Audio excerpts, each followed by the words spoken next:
They warned us never to look back when we heard the hills at night. Not because we would see a ghost, but because she would see us.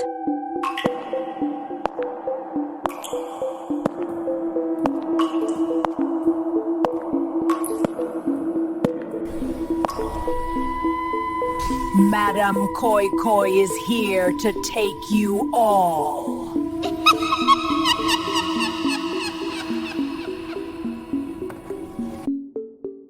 Everybody in school has rules. Lights out. Silence.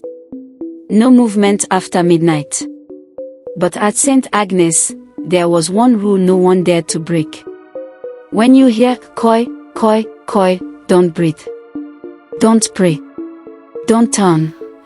Some students said it was just a sound. Others said it was a woman who died angry.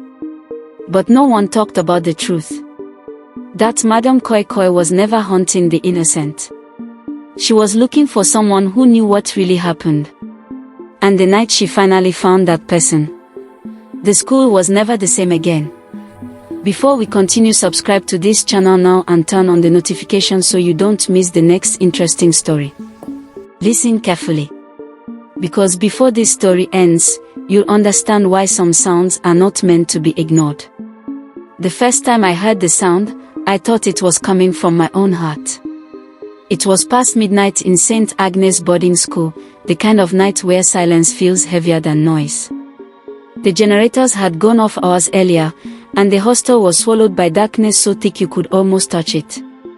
Girls lay awake on metal bunk beds, pretending to sleep, pretending not to be afraid.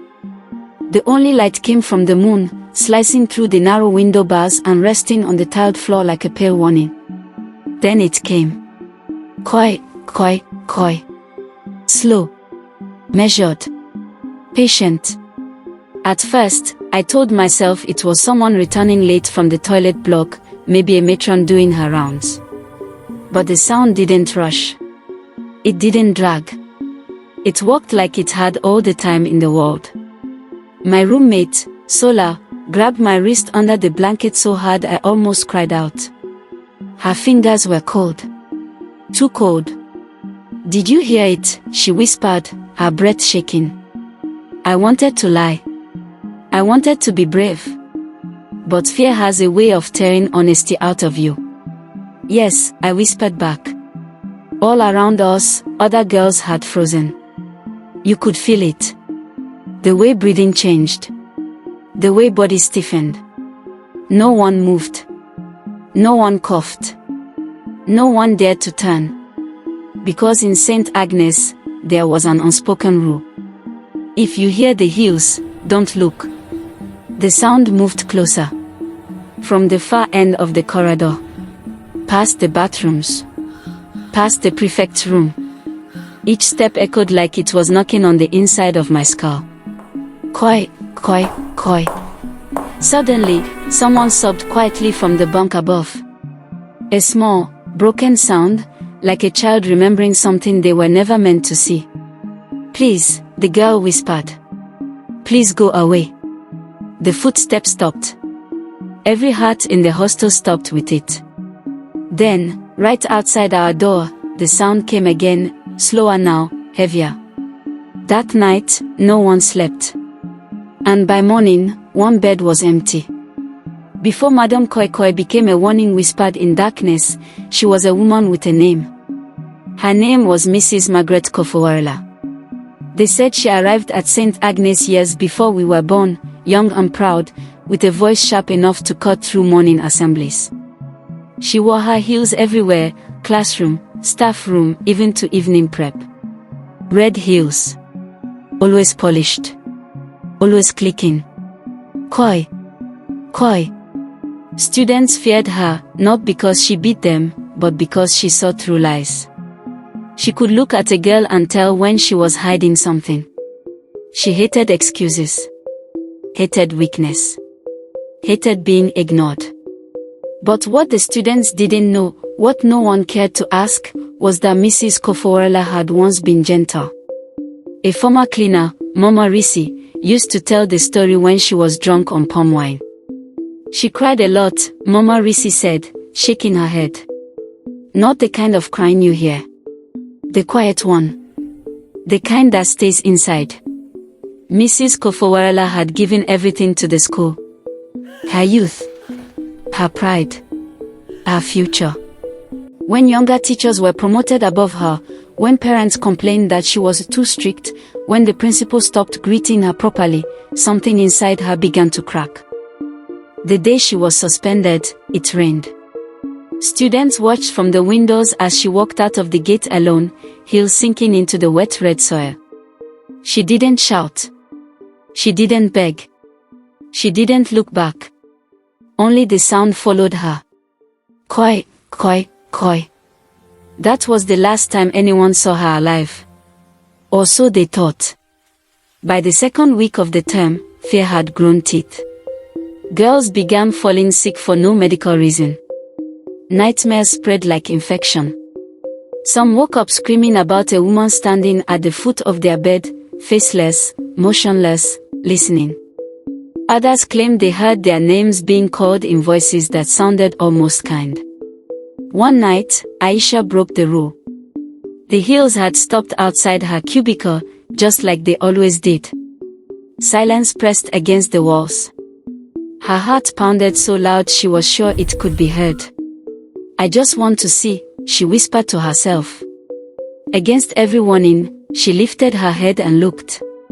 What she saw, she never fully explained. They said she ran down the corridor barefoot, screaming, pointing behind her, crying that the woman had no eyes.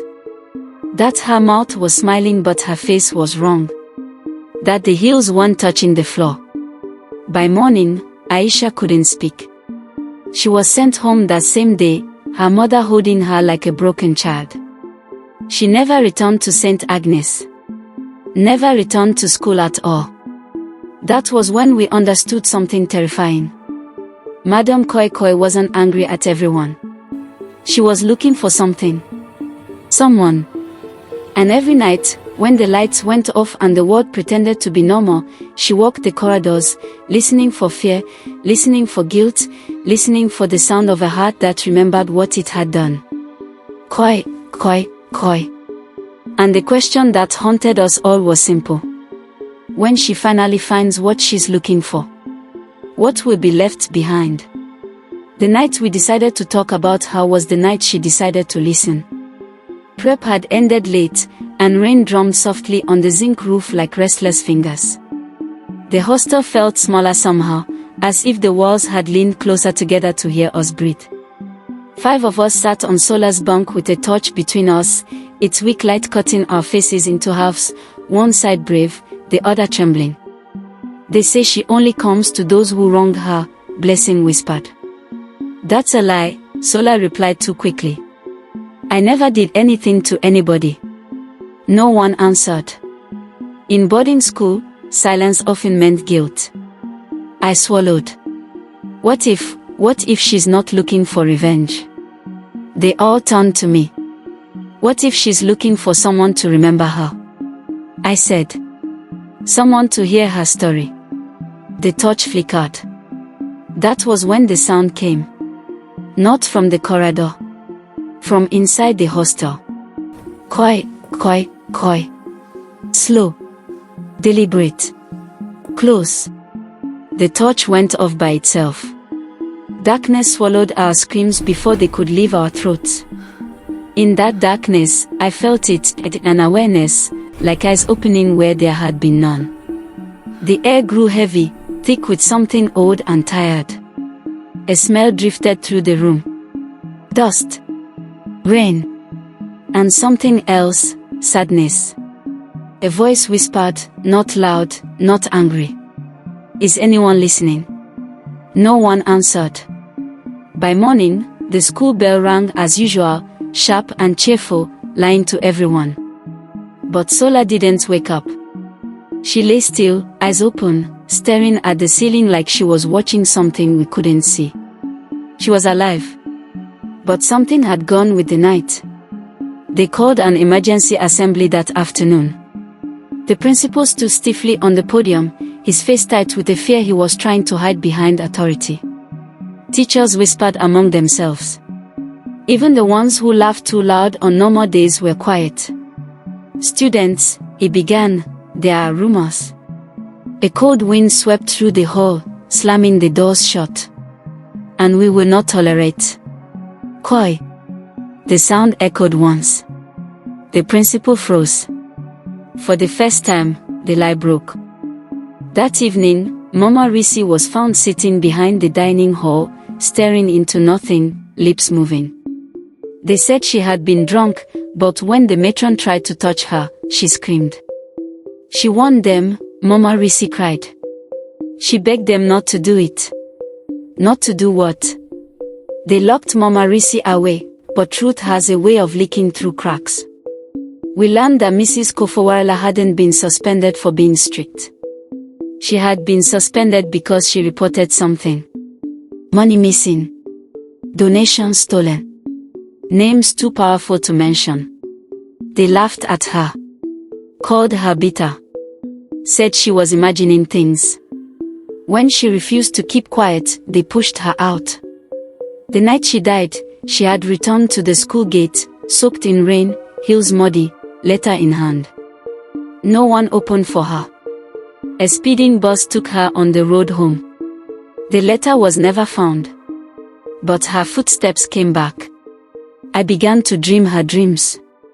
I saw her standing alone in the staff room long after everyone had left, heels in her hands, crying into them like they were children.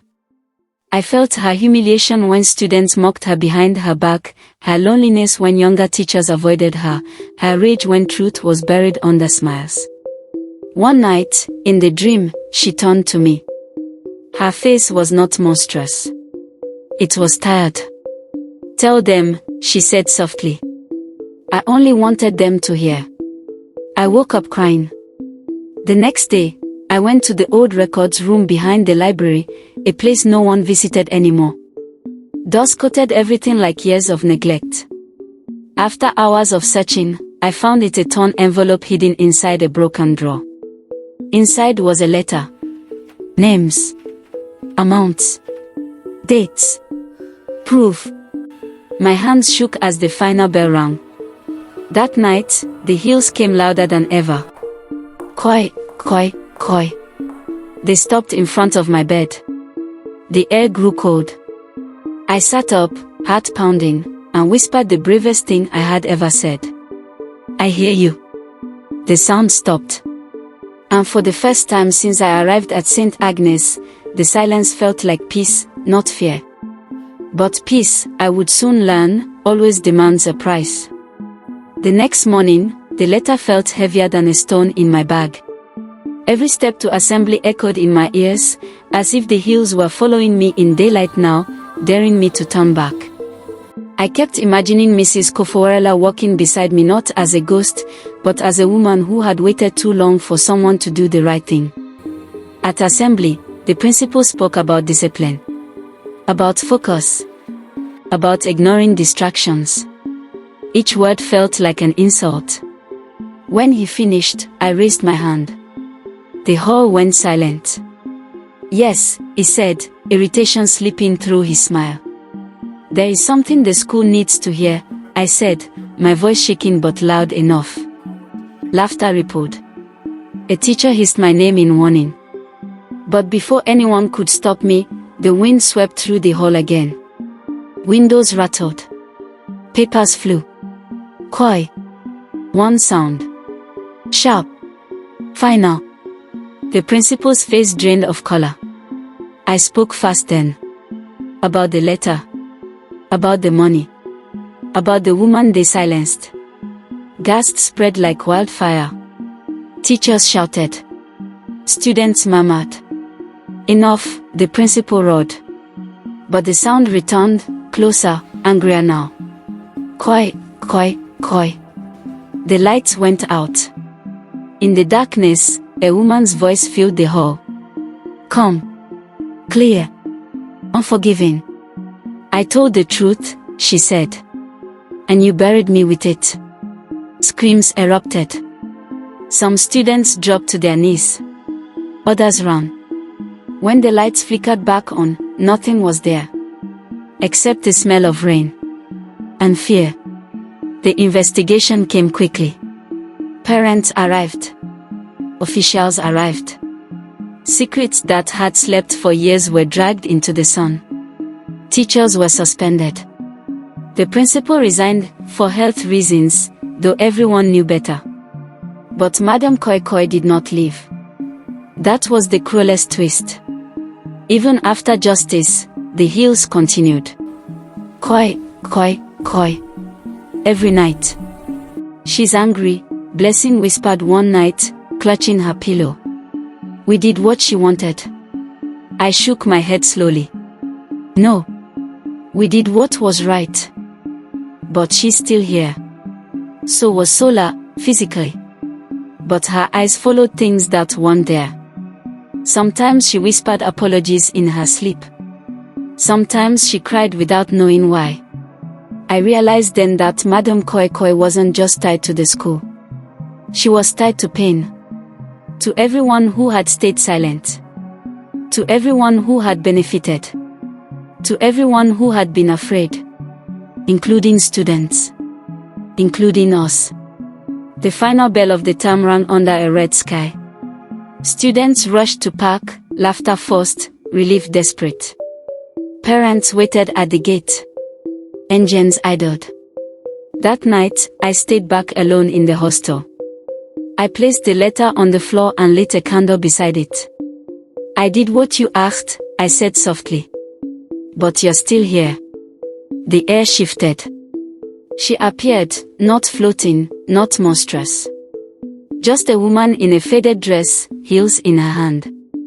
Her face was wet with tears. I didn't want to be feared, she said. I wanted to be believed. I believe you, I replied. But if you stay, you'll only be remembered as a nightmare. She looked down at her heels. For the first time, she smiled sadly. Then tell them my name, she said. Not the sound. The name. The candle went out. The air warmed. Outside, for the first time in years, the night was silent. No footsteps. No echoes. Just rest. But even now, when a school corridor is too quiet at midnight, and you hear something faint in the distance. Koi, Koi. Ask yourself. Is it a ghost walking? Or a memory refusing to die? Thanks for watching. Please watch other videos on my YouTube and subscribe. Click the link Story by Trills.